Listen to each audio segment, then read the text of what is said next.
was kind of left alone today. I didn't have too many visitors, so I'll kind of give you a rundown of what I did. This was the Toyota, little 1980 Toyota truck front frame that's in here. And what I did to the Rambler frame, you can see it right there. It's a unibody frame, and it came right across here, up under here. So I cut this section out, cut a piece of this out here. This is double lined. It used to have the coil spring up in here to hold all of that. Pretty strong piece. So here are the rails I cut out of it on each side. So they're almost the same size as the Toyota, like a 2x4, 2x3 actually. Cut some of the perches off. I save everything until the project is done, just in case I need something, or I don't throw anything away that I should have. Just pile everything up until this thing is done. But I use a stock brace here, and then I brace it right here to keep it from pinching on me. But it's pretty tough. Like I said, these are double lined. There's a frame right above here. It's all framed in pretty tough. If it was a big block car, I'd probably do a full frame, but being a 4-cylinder, it should be fine. So the only dilemma I have right now is if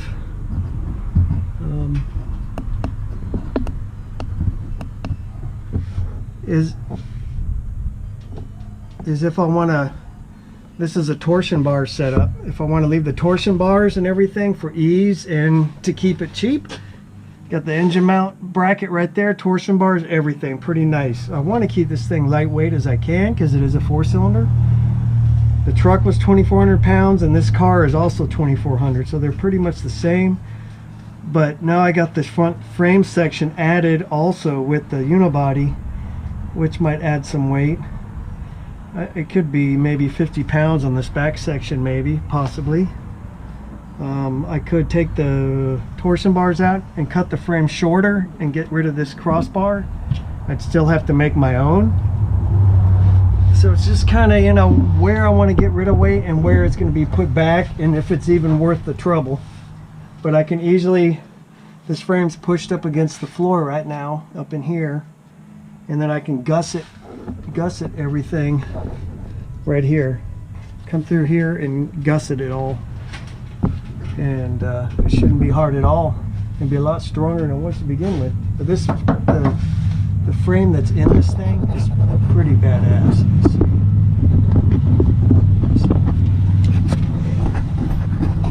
Frame in here, it's pretty tough, all the way to the back. See, the floors are actually not bad at all. They're actually in pretty good shape. I'm surprised because the top of the car is pretty rusty. But it's such a nice, easy setup. I just want to keep it simple, keep it as cheap as I can, because the engine's going to cost some money to put together. It'll be an easy $4 grand or so to put that thing together. I want to supercharge it. So, and then you got all the little stuff. I've got a radiator that came out of it and all that stuff. Brake lines look good. The rubber lines look good. Use as much as I can. Master cylinder, brake cylinder, clutch. It's a 5-speed. I'm going to use the clutch assembly, and it's a good cast and aluminum 5-speed tranny. They're pretty tough, and it is a truck 5-speed, and you can see where it just kind of pinches it, like within a few thousandths or so. I was able to just give it a slight nudge, and it went right up in there, so it's perfectly centered, man. But I'll check everything. I'll measure various places, some of the factory holes that they have from the factory, the set holes that they use when they set the frame on a rack to put it together. So these are all pretty precise left and right, and I'll use those points to measure from.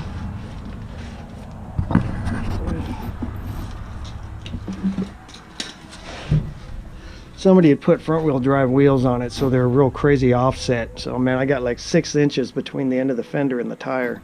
So I got plenty of room for a nice standard offset 8-inch wheel or so to put in there. But you can see the frame. I laid it down in the front some, so you can see where it's cut and how it sits inside of it. And then I'll push it all back up again. And once it's back up, it should be good. It's all of this. See, there's the perch for the spring. All of this is molded in. It would take a lot to cut it out. I don't really want to have remove the inner fender liners. It just makes a mess when you have no liners. But it'll fit in there with the amount that I cut it. And I don't want to look too chopped up either. I want it to look reasonable. It'd be nice to get rid of this hump,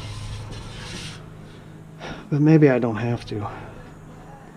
I could just wait on that. There's no rush. Get the frame in, get the rear diff put in, and the radiator and stuff mocked up, set the engine in there, see what kind of room I have, whether I need to cut those out or not. But these are double lined, so I could cut this outer skin off. I'll still have the inner skin. But you can see where the stock frame is and where the Toyota frame is. Right there, and then just box it in.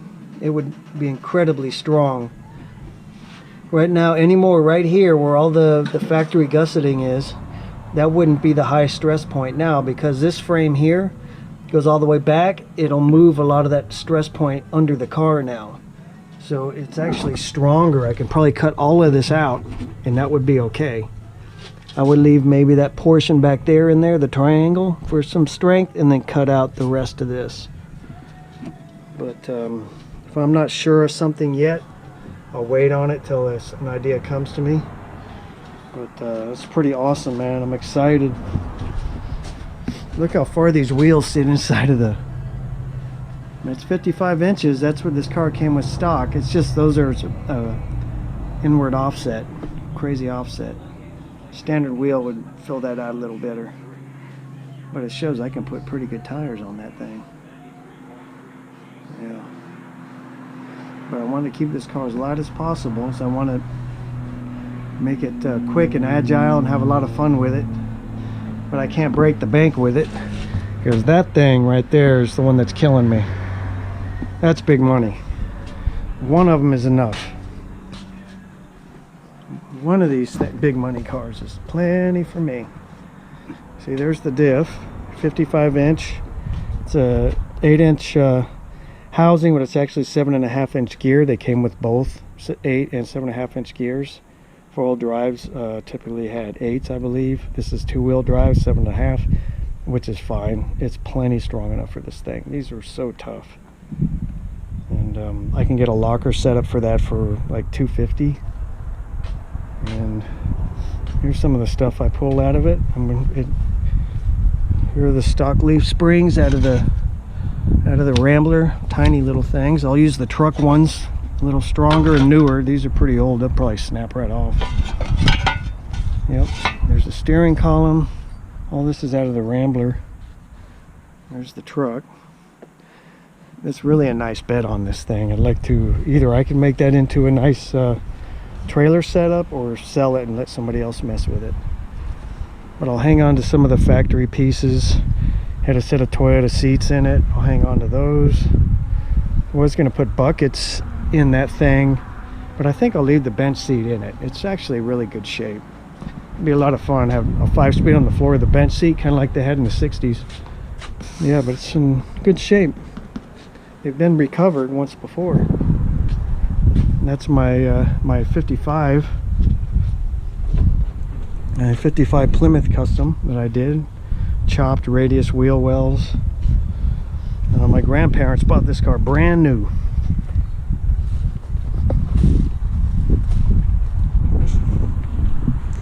Yeah, so check that out.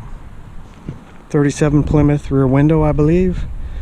That was a Charger gas cap I found wrecked in a junkyard. Those are Rambler bumpers. I cut the ends off, rounded all the bottom section, shortened the deck lid, radius the wheel wells. It was a 4-door. I put 2-door front doors on it because they're about 6 inches longer. Shortened the rear so they're minis, but they still open, standard direction. I wanted to suicide them, but the rear tires are so big I'd have to do a single hinge, and the door was too floppy with just one hinge. And so I didn't do it. And then the windshield isn't cut, it's just recessed and laid back. So I didn't want to cut this nice roof, so I laid the windshield back, gave it a slight rake, which I really liked, and a sloping look to it. And then I made this cowl, and it's got drains in the corners, so water will come down and drain out down to the ground through hoses. And it's kind of a dark gray pewter metallic. It actually turns kind of blackish a little bit when the light hits it, but it's a heavy metallic.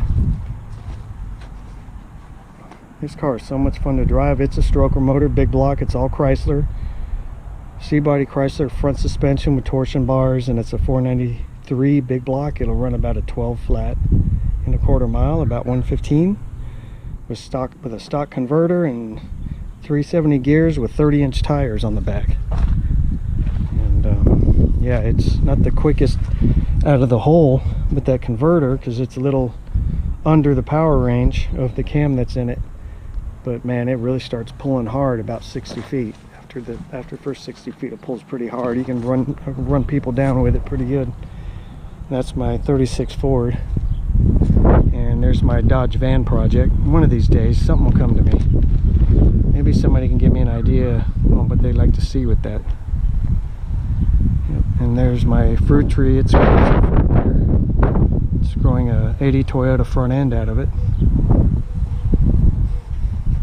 And then that flathead, it's a 5.9 AB, different numbers on it, but it's basically what it is, like a 40s model.